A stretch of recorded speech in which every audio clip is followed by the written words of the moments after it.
Welcome to The Ripple, where extraordinary women executives get real about their career journeys. This season, thanks to our partnership with GNW Consulting, you'll hear even more stories from women leaders about how they're building visibility for themselves, their careers, and their companies.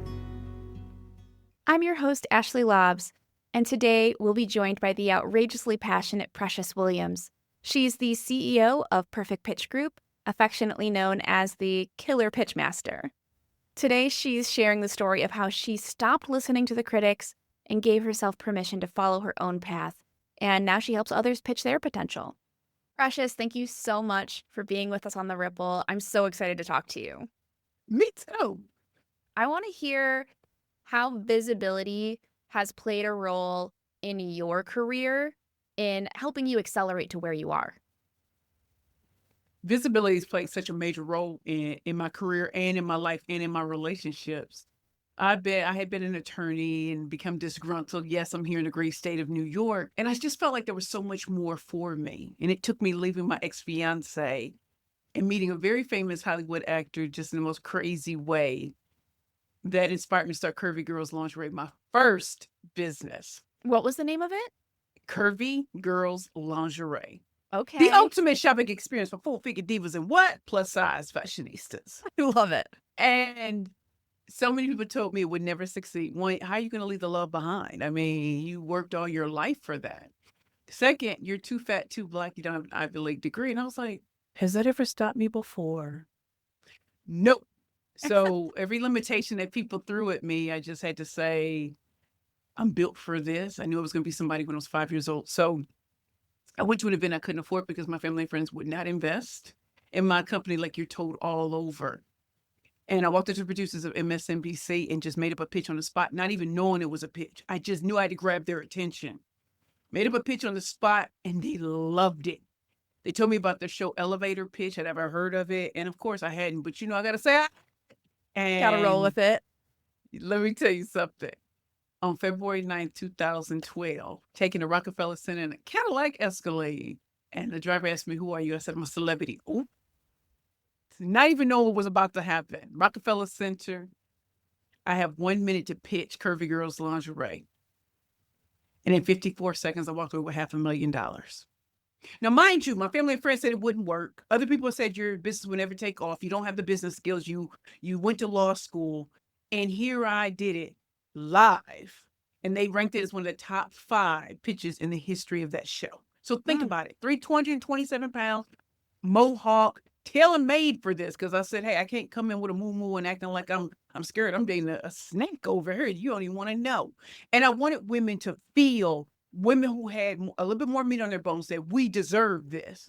Yeah. I might not be able to fit into an angel bra, but I'm still that girl. Like, I'm a whole snack. Come fetch me. And we should have things made for us. So that visibility on MSNBC's Your Business with JJ Ramberg inspired other African-American entrepreneurs and other entrepreneurs of color to submit to pitch on that show. Because before me, they weren't getting those. And here I am opening the door. But it also, the investors told me to enter pitch competitions. Never heard of it. Entered 14 and won 13, hands down. Still don't have an Ivy League degree, and I'm wiping up the floor because I know who I am and I did the work, the research and everything. But that visibility, and then winning pitch competitions, being in front of investors, being in front of media, and all of that, that blew me up. And I became known as the Killer Pitch Master, which came out of necessity. And then started a second company called Perfect Pitches by Precious because people wanted to pay me, watching me on stage like, she doesn't sound like anybody else. Her pitches aren't dry and boring. And that was the beginning of my career. And that media visibility built my brand. And then I'm on Shark Tank, I'm on CNN, Forbes, CNBC International, all of these things. But you have to dare. People are going to talk about you, they're going to tell you you don't look, sound, and act a certain way. I can't let their limitations be mine. So getting out there at 327 pounds, facing the ridicule and saying, but nevertheless, y'all gonna know my name. I don't have to know yours. You know, something I love about that is that you took a different path than most people do when they hear that many no's and that many criticisms, right? Most of us get in our head. I know I do. Hmm. And what I want to know is, was there ever a point where you let it? Did Of it ever get to course. you at any point? Like, because you just Quit. seem so confident, like, oh, I I just did am it and it was confident. easy and now I'm known for it. No, But no, no, no. I'm not trying to come across it was easy. How about I didn't even know it was 327 pounds? That's how depressed I was at the end of my relationship with my ex-fiance. Didn't even know I weighed that much. And then when I wanted to start this company, I remember the actor saying, I don't know. And I said, this love affair started this. I know there are other women. It wasn't because you couldn't afford it. It's because they didn't create it in your size. You can go to Asian Provocateur Journal Wolford. But of course it aided me. What are people going to think when they see me on national television? What are the investors going to say? All of these things. Listen, as a bigger woman, you're going to be faced with so much. And I had to just, even in my own fear, worry, and doubt, when I hit that stage, I'm not just representing me, I'm representing so many other women of all different hues.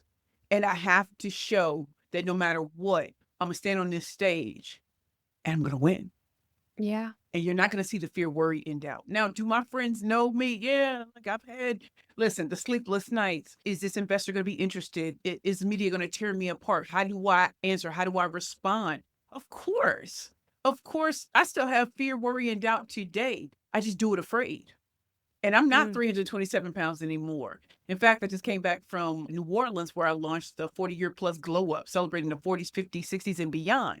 So I feel like I've been that spokesperson for the outsider or the people that people swear don't exist or don't deserve love and respect. And I've had to carry that mantle because I believe we do. yeah. Not only do I believe it, here's a great relationship. Here's these opportunities that come when you push yourself out there. And while everybody's retreating, you're moving forward. Mm. You know, you've been saying something throughout this conversation that really resonates with me. I've always felt like my romantic life and my career have been very intertwined. And I think it's connected to what you believe you deserve, right? Mm-hmm. Because what you believe you deserve is what you're willing to put up with. So I think it's really interesting that you connect the dots really from the first sentence of this conversation between, your romantic life and your career and the transformation of speaking up for yourself, both by leaving a relationship that was bad for you and also by pitching yourself when the opportunity arose. Really speaking up for yourself opened up the door to all these opportunities. I think that's really interesting. It really is. And, he was a different type of man. He was the first man that was taller than me, much taller. I'm 5'9". So usually men were my height so you can look me in the eye. And I didn't believe I deserved him. So I want to be very, very clear. If you've always been told no, you don't look, sign, and act the part, I still think about what was it about me that got him. And he said, you're just different. You're funny. You're like, you're not trying to impress me. You are just funny. You're just you.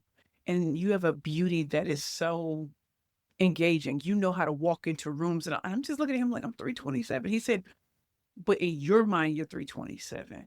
People are not looking at you like, oh, that's a beach whale. They're looking at it like, whoa, she coming in like Miley Cyrus wrecking ball. As I've gotten older, and he's deceased. He died right after I was on Shark Tank season 8 in 2016. So the grief of losing him stunned me for 2 years. And I became a severe alcoholic. I lost everything. I was homeless on the streets of New York. So when we talk about visibility, imagine coming back when people have trashed your name. Mm. Imagine coming back and facing people who said you'd never make it again.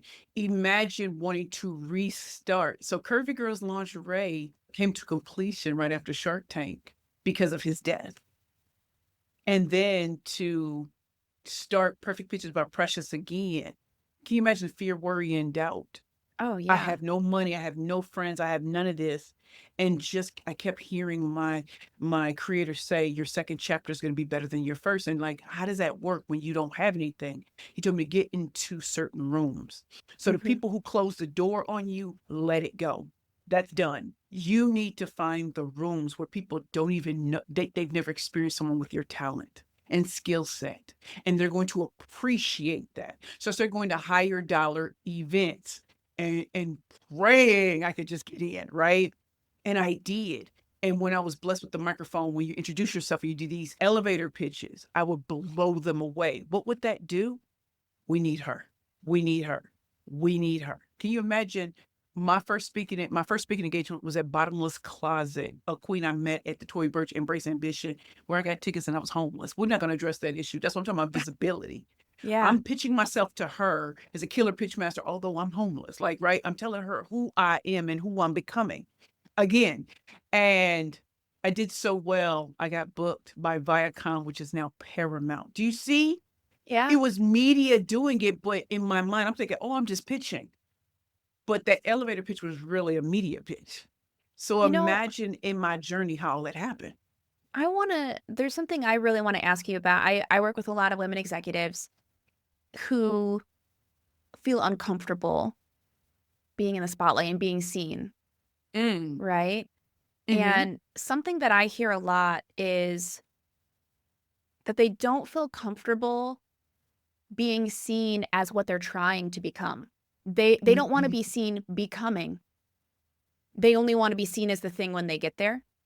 You know, Yeah. they're okay. Maybe they're okay with being seen where they're at now, but like the process of becoming is a big secret. And I think what's so interesting about what you just said is that you were pitching who you were becoming. You were pitching who you were on the way to being, right? And I think to a lot of people that would feel like, well, I'm lying. Well, I was the killer pitch master. And my answer to you is I've grown up in poverty. I grew up with parents who didn't want me. I was nearly beaten to death by my mother when I was 12 years old. I almost took my life on my 38th birthday. So I've had a lot more no's than people would realize. And to be first generation and the only generation in my family, I'm the only one who got to college, law school, fully funded, all of that. My dream was to get to New York. And I knew I had to faith it, not fake it. Faith it. And things happened when I started moving forward. So in the process of becoming, I'm 46 years old and being told as a woman that you no longer have value. You're not young. You're not this. You're not that. And I'm like, hold up. My second chapter is better than my first. Y'all decided the first chapter. This I decide. And we're always in a state of becoming the best version of ourselves. I had a gift of speaking at 16 years old. Imagine what those 30 years have done for me. Yeah. Imagine when I meet women and they're like, I don't want to brag. I said, it's not bragging. If it's true, it's not. Because if you learn anything from men, if you learn anything from them, they'll know when you're having a low self-esteem base, so they're going to come on strong like they are all that in a bag of chips. And you have to understand that if everybody's in the process of becoming a better version of themselves, I was still a 13-time national champion. I still had the past of me. Now it was going to be amplified because through that homeless journey, I became more compassionate. I understood that when you're homeless, people don't think anything of you, but I still had value. If I still had breath in my body, there was still value. My purpose was not finished. And so when I meet these women and they're like, you're so authentic, I said, I earned the right to be authentic.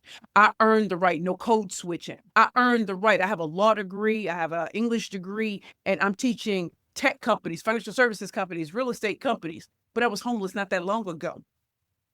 But what did I do? I became more and more visible to different networks to showcase the power of what can happen when you dare to be more visible. I don't care that people can throw my past in my face. I'm actually okay with that. Just know that when you throw my past in my face, run them numbers and run them receipts with it. Yeah. That's it. On The Ripple, you know we are constantly in conversation with leaders who tell it like it is. No Instagram perfect filters. So let's be honest. When you start a new role, you've likely opened a set of reports and dashboards and immediately thought, what even is this? If that's you, or if it's ever been you, you are not alone. GNW Consulting helps marketing leaders get clarity fast. They'll audit your systems, make sense of your MarTech stack, and give you a clear path forward. No tech decoder ring required. Whether you're new to the team or just ready for a reset, GNW can help you lead with confidence from day one. Plus, they're a huge supporter of Wednesday Women and our goal to amplify women and support women executives. So visit gnwconsulting.com to see how they're helping leaders like you get to market faster with less friction.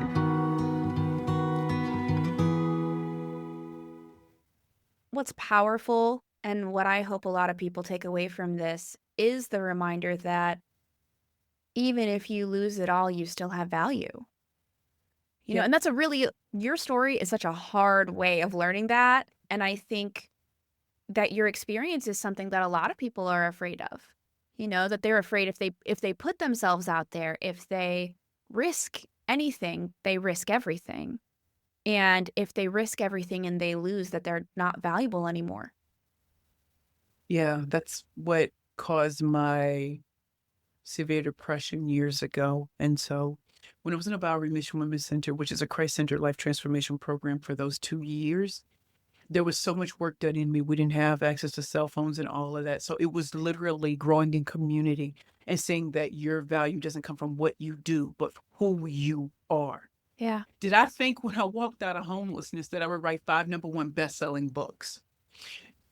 My first book came out when I was 40. Billboard and Times Square reviewed by Forbes magazine. That is that's unbelievable. But I believed that it wasn't over because I kept hearing that every night. And then, hosting a show on Fox Business called America's Real Deal when I was hired as the pitch trainer for that show. And then they wanted me to be the co-host with David Meltzer, Janice Bryan Highroy, and Marie Osmond. Who has opportunities like that? So media has been around me, and knowing how to be a rainmaker now. How do you package, position, and pitch? And trust me, because of my clients, y'all, they don't all have to hear my homeless story. They don't. They're focused on the results. So Mhm. if I've been able to get results for my clients, whether they're individuals or corporate or private associations or nonprofits, that is the focus, because within my 46 years on this earth, there's a story for everything. Sales, there's all these stories for changing your mindset, changing the narrative, and making sure that it is very clear that the best truly is yet to come. And you get better with repetition. You get better with more visibility and having the right people around you. And what stunts most people, if you have the wrong people around you and you truly don't believe and you don't step forward because you're afraid of leaving them behind. Leave them. I agree with that advice. What's interesting to me is your openness. You're tremendously open and you're equally passionate. It's very clear that you're so proud of yourself, and you should be. I think something that women especially can struggle with is owning that pride. Being passionate about themselves can be difficult. And I think Yes. that's why it's very easy when women step into a position of leadership to hide behind the logo, so to speak. Yes. Kind of let the marketing do the talking. Yep. I want your take on how someone can connect with their voice again. Maybe they felt like they used to be able to speak up and they got knocked down by something, or maybe Or life be lifing. Life be life lifing. just lifing You really. were I a mean, superstar and life beat you down. Corporate America beat you down. yeah, Family beat you down. You became roles and no longer a person, yeah, right? yeah. So that is what's happened for a lot of our queens, is they're so used to playing roles, but they don't know who internally they are. Mm-hmm. I can honestly say from my life experience that those 2 years were a rediscovery of who I am. So when I'm going to turn right here, because I want you to see something. So this is me maybe 3-4 years ago. And there was a time I would have been afraid to put all of this or all the things that I've done or even pitch please. Mm-hmm. But what changed that is there's a book called Wowisms. And in the book, it says sometimes the best light for the journey is a result of a burning bridge. Only those who risk something achieve something. And I walk the city and cities all over the United States and the world, and I see walking wounded. It's because there's something in people that is dying as they watch all these people online achieve their dreams because they don't think it can happen. So what I had to do is I had these affirmations. Things are always working out for me. Things are always working out for me. I'm most prosperous when I'm speaking, leading, and influencing others as I celebrate my life. I am the head and not the tail. God bless me with a purpose and a path, and He will light the way forward. Money flows. Opportunities flow. Anything positive flows to me easily and effortlessly. My life is golden. Anything and everything I touch turns to gold. I'm resilient, strong, and calm. I'm abundant in all ways. Guard my heart and protect my mind, O Lord. God is with me and within me always. I'm getting even emotional talking about it because that had to get me through many a dark time. The time I walked out of homelessness and I'm living in this room, in this beautiful home. 2 years later, I get the contract that has me in a 2-bedroom apartment by myself in New York City. And you got to know how hard that is. That's no joke. And then to move 20 months ago into the space that I'm in, where I'm on the highest floor. I look out my balcony right now and I can see into the city, and that there's no noise. I live alone. What homeless woman? This is the ultimate, the setback for the comeback. And it's not about me, because my story doesn't belong to me anymore. It belongs to the little girls and the princesses and the grown women who have played these roles so long that it's hard to believe that the people you admire, the celebrities that you always watch, be the celebrity of your own brand, which means take the brakes off of everything. I am staying true. I'm the killer pitch master, the ultimate rainmaker, the creative outsider, and the atmosphere shifter. When I embraced who I am, and it took years, all the years I wanted to be somebody else. And when I embraced who I was, I could not believe the opportunities that came my way. I wasn't expected to be Tony Robbins or Brene Brown or Mel Robbins or Lisa Nichols. I'm Precious Williams, and that's all I want to be. But it took time and it took affirmations. It took great kings and queens pouring into me. It took me writing books on a subject I know so much about. No AI in none of my book. Do you hear me? Bestsellers, still selling today to companies, corporations, foundations, nonprofits, working with the biggest companies in the world. And that little girl from St. Louis who was unwanted at birth wants herself, wants to hug all these women, did not know that pitching was going to be my ticket to embracing women who look like me. And I'm not saying race, I'm talking about temperament. I'm talking about feeling unwanted, to going from unknown to legendary. And I still don't look like Hollywood. Visibility changes things. Visibility is standing in your power and standing on business. If you deserve to be paid for it, stand on that. You can wiggle room. You can do win-wins. Maybe they don't have the budget for your full fee. Maybe there's something else. Books, something else that they can do, introduce you to their corporate partners. Maybe there's certain things you can do, but you can make it a win-win, and you can only think about that when you start to understand that it has to be a win-win. It can't be a win for them. It's still got to be a win for you. Also a win for those coming behind you. Yeah. So I walk in excellence and visibility, writing, speaking, hosting shows. That wasn't impossible for a little hood girl from St. Louis, but it's true. It happened. And it wasn't entertainment. It was business. Your story is so powerful, and so is the way that you tell it. I think the way that you share your story is such an amazing example of what visibility can do, because I don't know about everybody listening, but I feel really inspired and excited. And I'm somebody I'm very extroverted. I speak about my purpose. I write also, but there's this way that seeing someone else just absolutely bursting with energy makes you feel the same way, just adds to your fire. I hope everybody listening feels that. And my last question to you as we wrap up our time together, I want to know, for the women who don't feel comfortable doing that yet, maybe they do love who they are and they know what they've got, but they're not so comfortable speaking up about it and being visible outside of their company, in their industry, in their network, in their life. What advice would you give them to take a step forward today? My advice for women is to get in a great group or organization that supports women. When I think about Wednesday Women and how they amplify the voices of women you may never have heard of, but are they're just game changers in their industry. And they amplify their voices on social media. They amplify their voices. They go into other posts and say our names as someone to be considered for opportunities.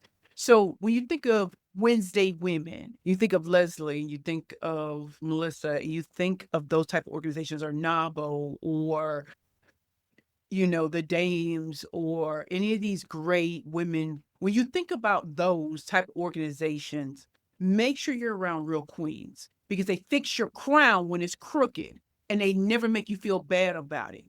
You need to be around queens who will see you and who you're struggling and not make you feel bad about it. We'll talk to you and we'll say, I'm going to pull up your big girl panties. We're going to walk into this together. And I'm going to need you to bless them. Because if you think about it, luminary, I think about Kate Luzio, there are women who will position you without telling you they're positioning you to be seen by the right people. And too many of us are around the wrong people who never think in terms of community. What does a community need? What does this particular queen need? So if you're not seeing that in where you are, it's a whole bunch of mean girl stuff. Hey, get yourself around real queens. I just named Wednesday Women, Luminary, NABO, Dames, those type of organizations. But most importantly, check out Wednesday Women. They even have this like mastermind and program. And I'm so delighted to be one of their first featured Wednesday Women in terms of pitching, sales, and branding. And I'm Black on both sides, no Brazilian butt lift, no six-pack abs. I didn't get here through DEI, and they never made me feel like that. Yeah. They know it's true talent. So the rooms you're in are going to speak volumes. And if you're not growing, if someone's not pushing you out there and positioning you, you're not going to make it rain. You're not going to stand out. And they're not going to invite you to other things. So check out those organizations. The second thing I would also say is check in on your heart. If you feel lonely, contact 5 other women and just tell them you see them, call them, text them, email them. You'll brighten their day, and you'll have people call you. I do this every day. And you never know if someone was about to end it all, or someone felt so small that they weren't going to take an opportunity. So when you feel small, make another woman, queen, feel big. Tell her you see her, she might have lost a contract, and you will never know.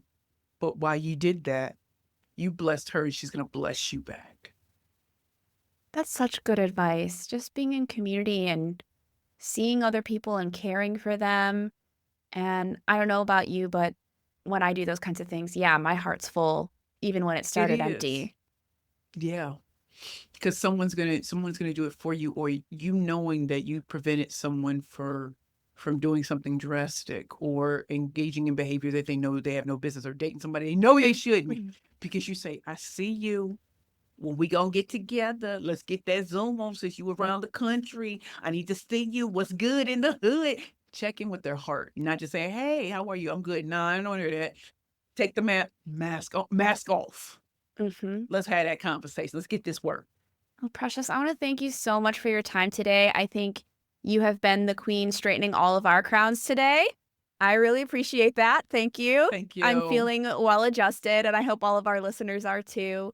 We'll see you on Wednesday Women. We'll see you around our universe there, and no doubt we will continue to hear big things from you.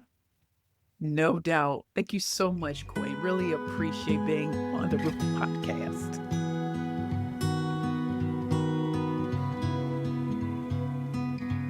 Now that we're at the end of today's episode, let's take a moment to reflect on how Precious's story might inspire your own. What criticisms do you need to stop believing?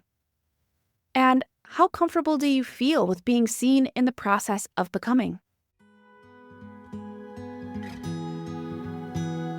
If today's show inspired you to think of an extraordinary woman leader in your life, let her know about the Wednesday Women Executive Membership. It's a safe space for women leaders to tackle any challenge, ask questions, and uplift others. And if you enjoyed today's episode, please give us a review on Apple, Spotify, or wherever you listen. Your ratings help us grow and inspire even more people. Thank you to our Season 2 sponsor, GNW Consulting, to our executive producers, Melissa Moody and Leslie Greenwood, and to our technical producer, Yelena Georgievich, with Kind Media Productions.